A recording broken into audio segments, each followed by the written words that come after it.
Erlangga mundur. Siapa yang ingin kuasai Partai Golkar? Kita akan bahas bersama dengan Hanta Yuda, Direktur Eksekutif Poltreking Indonesia, dan juga Nurdin Halid, Wakil Ketua Umum Partai Golkar. Selamat petang, Mas Hanta. Selamat petang. Dan kita masih menunggu untuk bergabungnya Pak Nurdin Halid. Saya ke Mas Hanta terlebih dahulu. Mas Hanta, terbilang tiba-tiba dan juga dikabarkan tidak ada diskusi ataupun tidak ada komunikasi sebelumnya terkait mundurnya Erlangga. Apa yang Anda baca dari ketiba-tibaan ini? Ya, memang posisi Ketua Umum Golkar yang di Pak Erlangga ini cukup panas ya. Kenapa panas? Karena dua hal faktor. Sebagai veto player Partai Golkar, si Ketua Umum Partai Golkar ini memegang kendali sangat strategis menentukan nama-nama calon. Mohon maaf Mas Hanta, suaranya? Calon se-Indonesia. Ya, bagaimana secara posisi Golkar memegang, tadi sempat terputus. Ya, karena posisi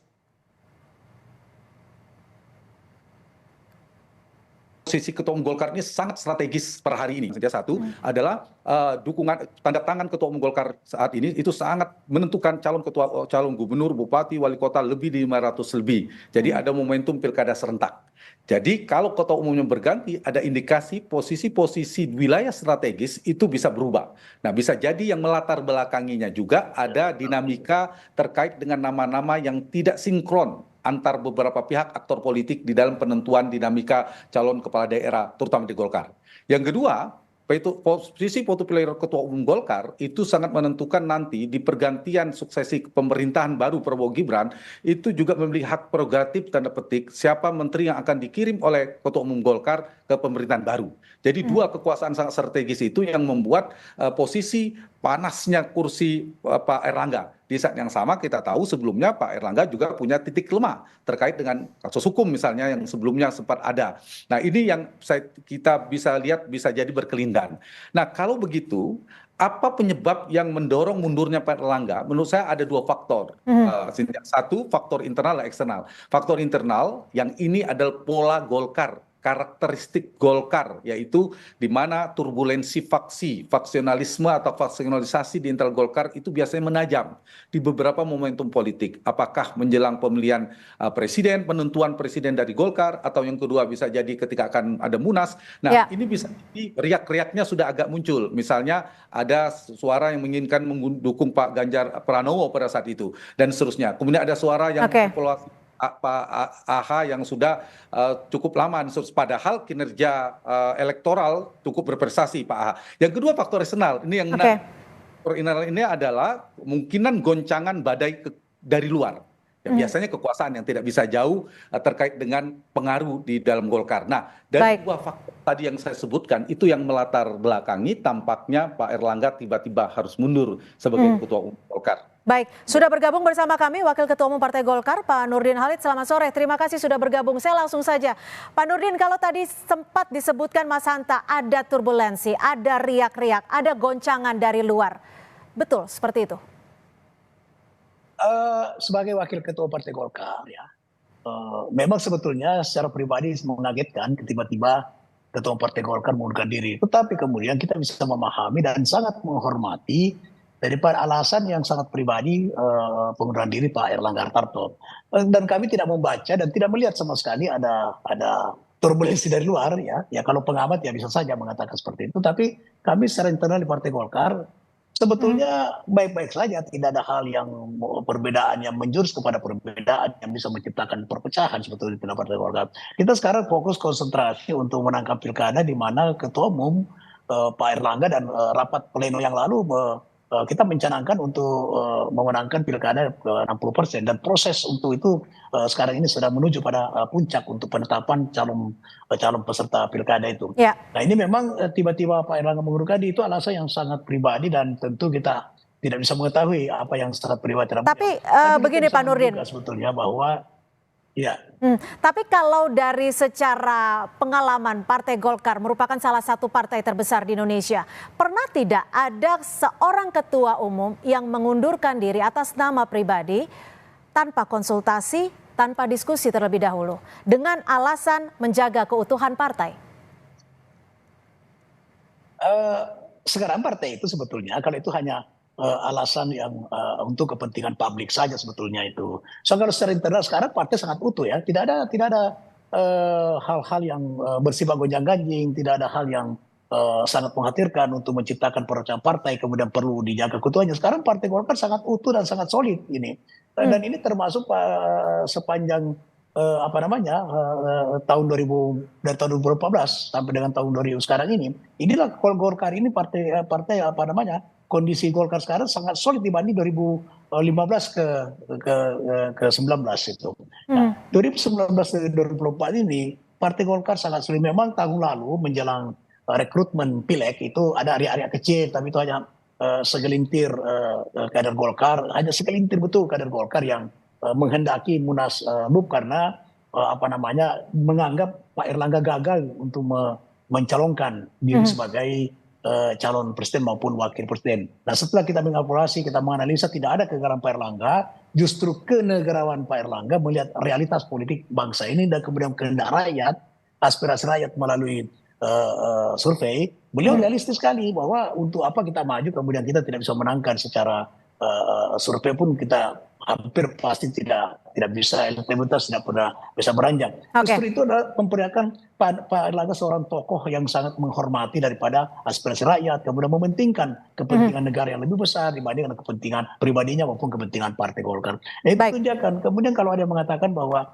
ada turbulensi dari luar atau ada intervensi kekuasaan, kita tidak melihat itu. Pak Erlangga baik secara pribadi maupun kapasitas sebagai ketua umum itu sangat dekat dengan Pak Jokowi, sangat dekat dengan Pak Prabowo. Jadi menurut saya kedua beliau ini tidak ada cawe-cawe yang bisa membuat Pak Erlangga itu mundur. Menurut saya ya, karena kedekatan, hubungan emosional, kemudian partisipasi Partai Golkar, baik secara partai maupun secara pribadi Pak Erlangga itu luar biasa terhadap bangsa dan negara ini dengan Pak Presiden Jokowi maupun Presiden terpilih. Kita kemarin adalah salah satu partai dan partai koalisi yang sangat dominan dalam memenangkan Pak Prabowo dengan Gibran. Itu bisa dilihat dengan hasil survei berapa pemilih Golkar, simpatisan Golkar yang memilih Pak Prabowo itu lebih tinggi daripada partai-partai lain. Nah itu ada sesuatu kenyataan dan itu yang mengatakan bukan Golkar tapi itu adalah lembaga survei itu. Kalau dari Mas Hanta sendiri melihatnya bagaimana? Ada tidak faktor Jokowi terkait dengan mundurnya Erlangga dari kursi Ketua Umum Partai Golkar? Kalau faktor Pak Jokowi itu faktor eksternal ya. Kita bicara yang di dalam. Di Golkar ini memang menarik. Kebetulan riset tesis saya tentang Partai Golkar, sering berinteraksi dengan Golkar termasuk dengan Pak Nurdin Halid yang selalu menghiasi dinamika ketika ada Munaslup di Partai Golkar. Dan konfirmasi misalnya keinginan mengadakan Munaslup atau Munas dipercepat itu cukup kencang sebenarnya di Partai Golkar. Jadi melihat Golkar itu kan luas ya, ada yang di dalam struktur kekuasaan Golkar itu mungkin sangat solid, tapi ada orang-orang kuat Golkar tapi di luar struktur kekuasaan dan sebagainya itu juga ada. Misalnya suara-suara dari anggota Dewan Pakar seperti Pak Ridwan Hisam, itu kan kerap Golkar dari dalam juga mengkonfirmasi bahwa ada dinamika di internal, ada bahkan disebutkan 3 kelompok yang mendorong ada Munaslup dan seterusnya.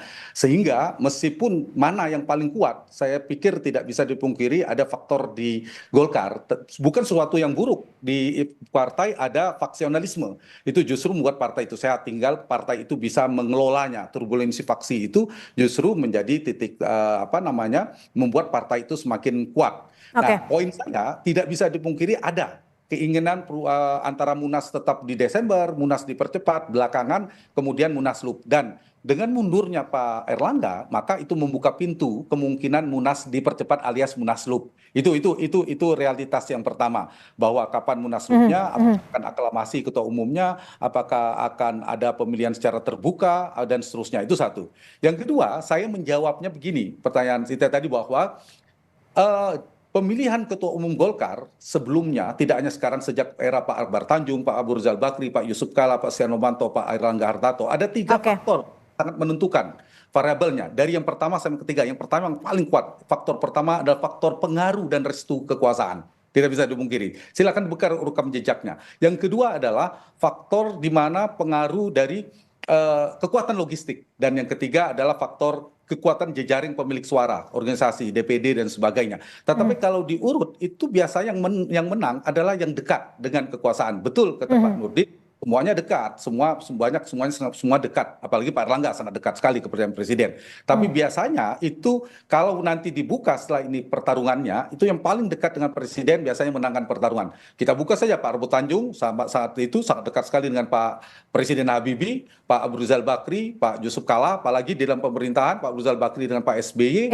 Pak Setia Novanto, Pak Jokowi, dan terakhir Pak Erlangga dengan Pak Jokowi. Nah, hari ini maka kalau saya balik kalimatnya ke depan itu siapa yang sangat menentukan kalau Munas Golkar diadakan pada bulan Desember 2024 maka faktor Prabowo Subianto sangat menentukan. Oke, kalau sebelum itu Pak Nurdin dilakukan sebelum pergantian pemerintahan hari ini yang sangat menentukan menurut saya adalah Presiden Joko Widodo. Oke, jadi patokannya ada di situ ya. Tapi sebelumnya kita simak dulu Menteri Investasi sekaligus politisi Partai Golkar Bahlil Lahadalia yang angkat bicara soal mundurnya Erlangga Hartarto dari kursi Ketua Umum Partai Golkar.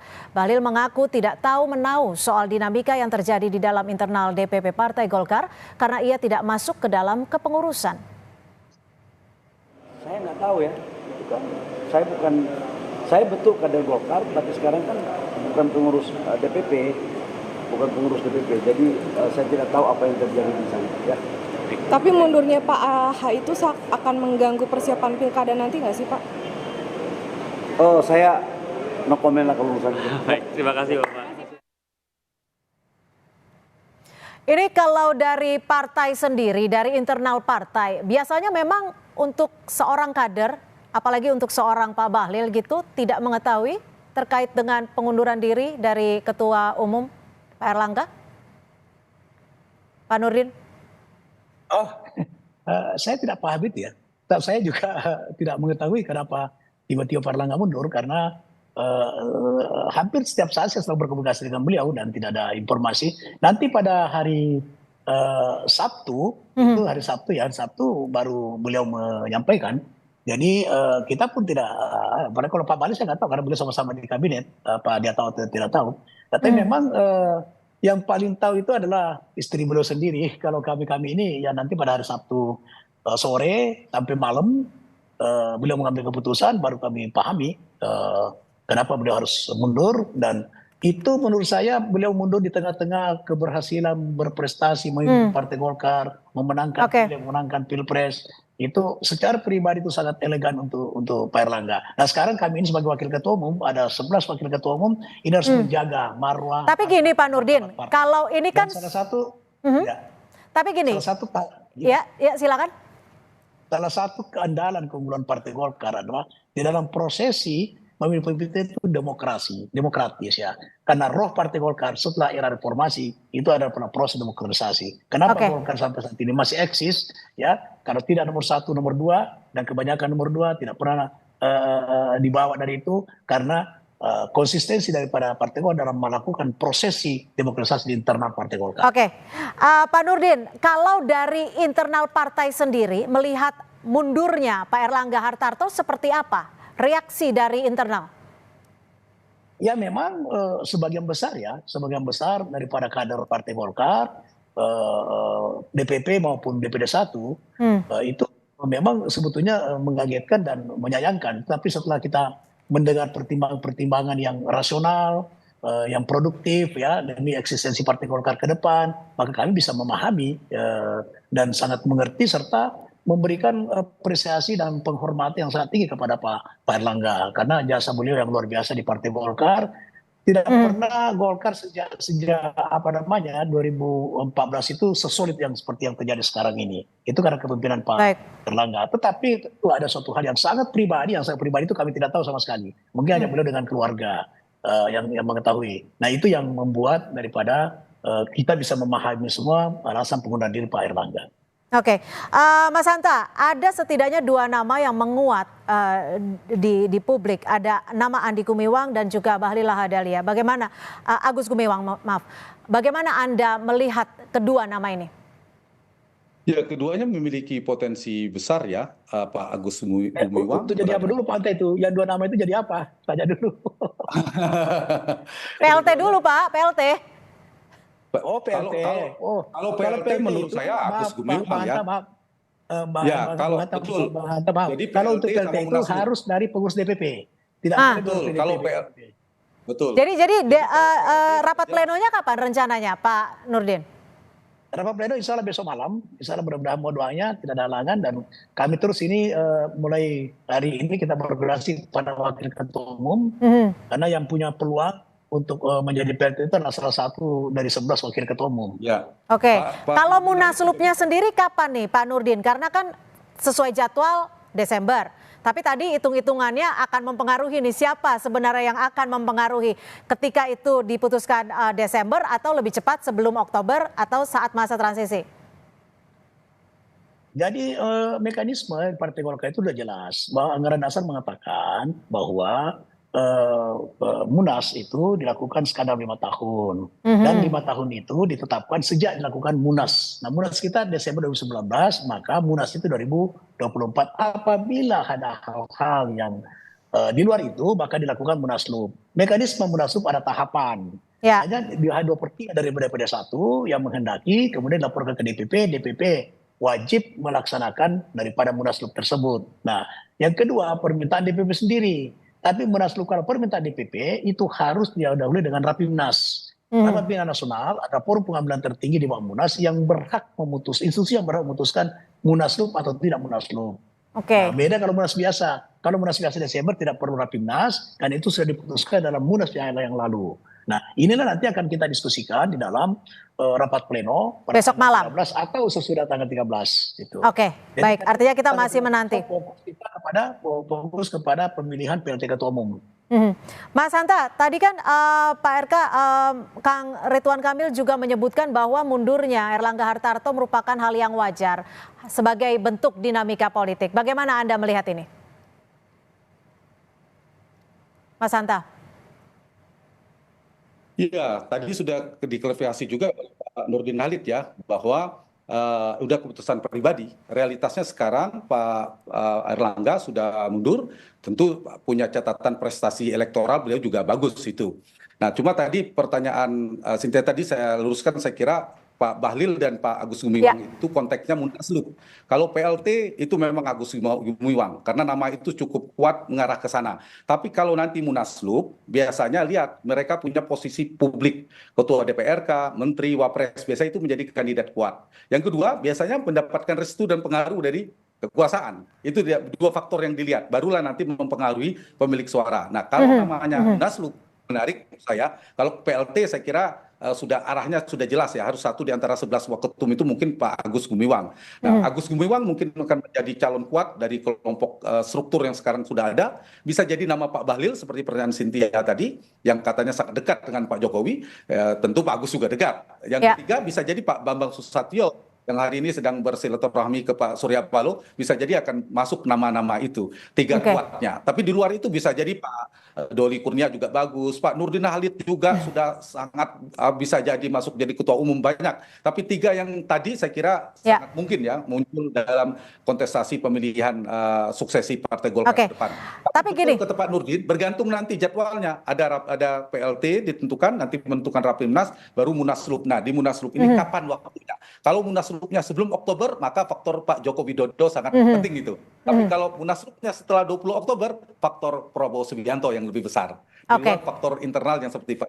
Ya, Mas Hanta, gitu, terkait Erlangga yang mundur, yang mengatakan ini ia lakukan secara ikhlas atas keinginan pribadi. Apakah ini juga bisa dibaca bahwa ada garansi Pak Erlangga mendapatkan posisi di kabinet yang baru nantinya? Saya kira iya, kalau itu Pak Erlangga karena prestasinya juga ya, bukan karena soal politik. Secara personality Pak Erlangga ini punya kinerja yang relatif baik di kementerian sebagai Menko. Kita harus objektif mengatakannya. Yang kedua sebagai Ketua Umum Golkar juga punya prestasi elektoral. Jadi dengan jadi ketua atau menjadi ketua umum menurut saya Pak Erlangga sangat besar kemungkinan masuk ke pemerintahan Prabowo Gibran ke depan. Apalagi sekarang misalnya ketika tidak menjadi ketua umum, kalau bahasanya tadi kompensasi, semakin besar peluang. Saya yakin Pak Erlangga sesuai salah satu faktor alasannya ingin fokus di pemerintahan. Jadi akan awal pemerintahan Prabowo Gibran nanti menjadi Menko sangat mungkin. Merepresentasi Golkar tetap menjadi Menko, kemudian nanti ketua umum Golkar yang fokus di partai. Dan itu sehat bagi demokrasi. Bagi demokrasi, saya setuju dengan Pak Pak Nurdin, kalau ada kontestasi Munaslup, mari Golkar memberikan contoh demokratis, terbuka, jangan aklamasi. Itulah pelajaran Golkar sebagai partai tua kepada partai yang lain, pemilihan ketua umum harus demokratis, terbuka. Yang kedua, di Golkar juga saya kira memberikan ruang kepada termasuk Pak Erlangga nanti setelah pemerintahan baru, saya yakin memberikan pembelajaran bahwa di menteri adalah Pak Erlangga dan lain-lain, ketua umum fokus mengurus partainya. Itu Cynthia. Baik, terima kasih. Artinya kita nantikan besok seperti apa rapat pleno Partai Golkar untuk menentukan PLT Ketua Umum dan juga apakah Munaslup akan diselenggarakan tetap di bulan Desember atau tidak. Terima kasih Pak Nurdin Halid, Waketum Partai Golkar, dan juga Mas Hanta Yuda, Direktur Eksekutif Poltreking Indonesia, sudah bergabung bersama kami di Kompas Petang. Selamat sore.